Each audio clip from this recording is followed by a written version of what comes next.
Hey everybody, it's Shireen Vishmaya in San Francisco. There's little Harpo taking a nap. And there is my tree. So happy holidays. If you're exhausted, you're not alone. Harpo's demonstrating how exhausting this holiday season can be, especially around a full moon in Gemini where suddenly it's like there's just so much to do. We always feel like that full holiday stress mode kick in full force. I feel like when it's the Gemini full moon, that's how I always know the Gemini full moon is coming. I'm like, I always feel the pressure, regardless of where it falls in the month, like gotta get all the cards out, gotta get everything, all the shopping done, and whatever is on the list, all the deadlines for the yearly forecast for 2020, which we're working on. Just like all of that comes at once, have you ever noticed? So this is that week. And with the square to Neptune, it probably feels like overwhelm because Neptune just makes you want to check out and escape and go back to bed. And it's also quite confusing. So this full moon is the full moon of choices. So if you have some really important decisions to make or choices to make, it could also feel quite, I keep using the word overwhelming because that's a Neptune word, but it can feel murky, foggy, confusing, disillusioning. These are all Neptune words. Since the full moon is squaring Neptune, we could really be wondering, oh my God, am I seeing this clearly? And Mercury, which is the presiding energy of this full moon, since Gemini is ruled by Mercury, is currently in Sagittarius. He just left Scorpio, spent a long time in Scorpio.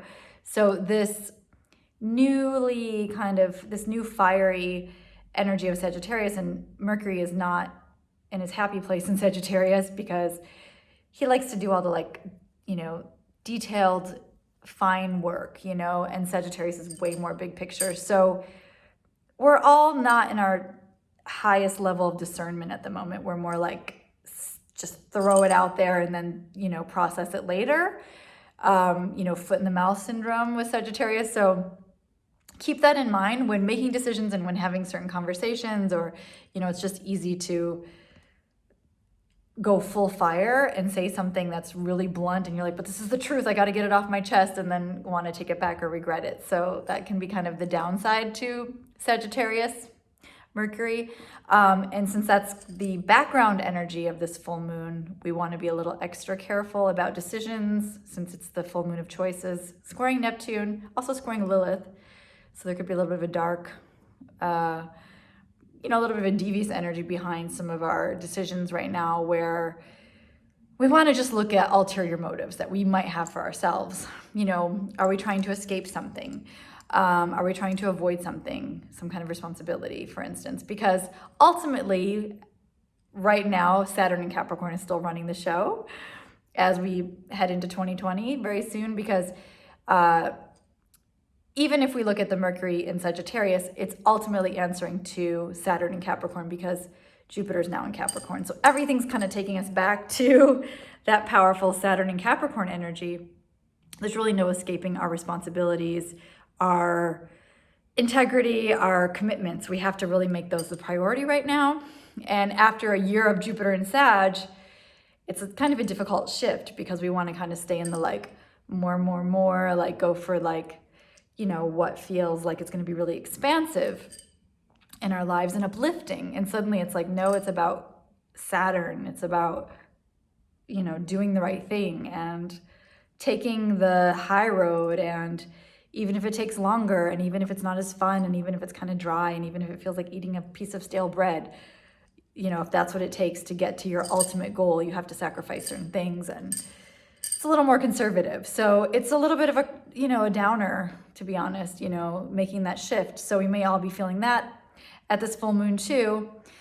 And it's funny, I just had dinner with my friend, and, right before the moon was full, it was very close to being full. And there was a table of ladies next to us. They were so loud. And I was like, this is the full moon in Gemini, having the loudest conversations, with the Sag kind of background energy. So loud, so gossipy, but so loud.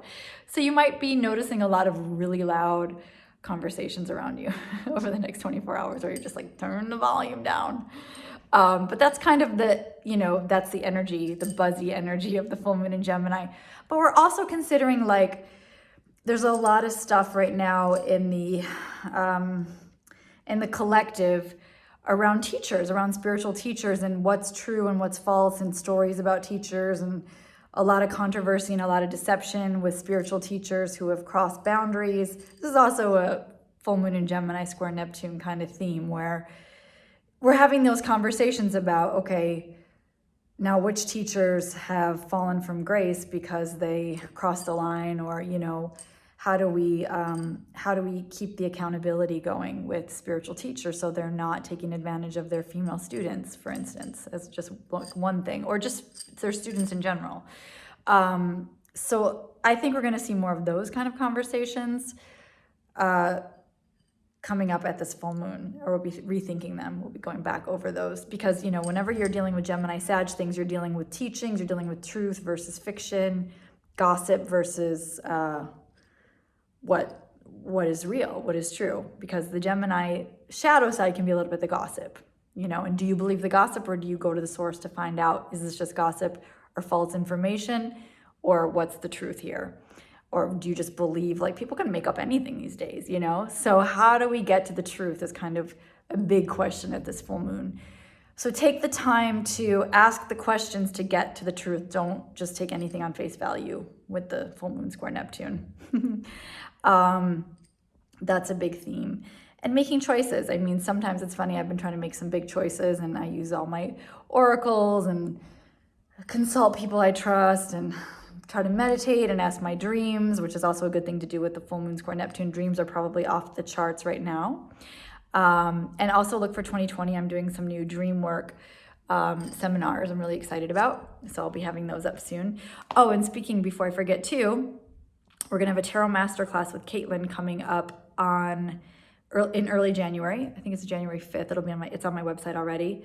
I believe it's the 5th of January. We're finally, even if, you know, if you haven't done our level 1 and level 2, those you can still do. I recommend that. But if you've already got a practice going and you're already a reader, you'll really enjoy this class, because we get into, you know, the integration, really the art of interpretation of the tarot. So I think you'll really appreciate that. And we're also going to be doing a special solstice event where I'm going to be talking about the astrology of 2020, and you're invited to that as well. So I'll have links for all of that under the video. And then for those of you who missed the recent Project 40, I'm taking a little break because they're intense, so there's not another Project 40 in early 2020, but I will be doing a P7, which is a 7-day intensive for the Saturn-Pluto dialogues, and we're going to be working on shame, because that's a big theme that's going to be coming up in early 2020. So I think it's a really important time to dig into that.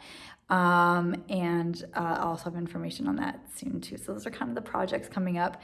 And, you know, for all of us, as we're moving into 2020, I like what Michael Luton said, that Saturn-Pluto conjunction is already happening now. It's not something that we're waiting for. It's like we're in it now. And by the time January 12th comes around, it's over. So we want to work on the alchemy of Saturn and Pluto in a dialogue now, before it happens. So looking at our relationship to shame, to shadow, to power, control, anything that's been swept. I've been doing a lot of this deep shadow work with my P40 group, which, by the way, if you have worked with me and you want to do a more intensive in 2020, I finally created a membership platform, Circle, so that we can have an ongoing dialogue and work where I'm going to work more intensely with people over the next year. So I hope you'll join me in that too. If you're someone who's done the P40 work with me, or you want to do deeper Jungian work on an ongoing basis, that's going to be an opportunity for that.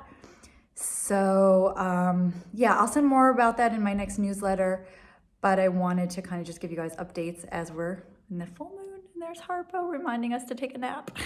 So I hope you have a beautiful full moon, holiday season, and I'll have more coming up with the 2020 forecast. I hope you'll join us for the solstice.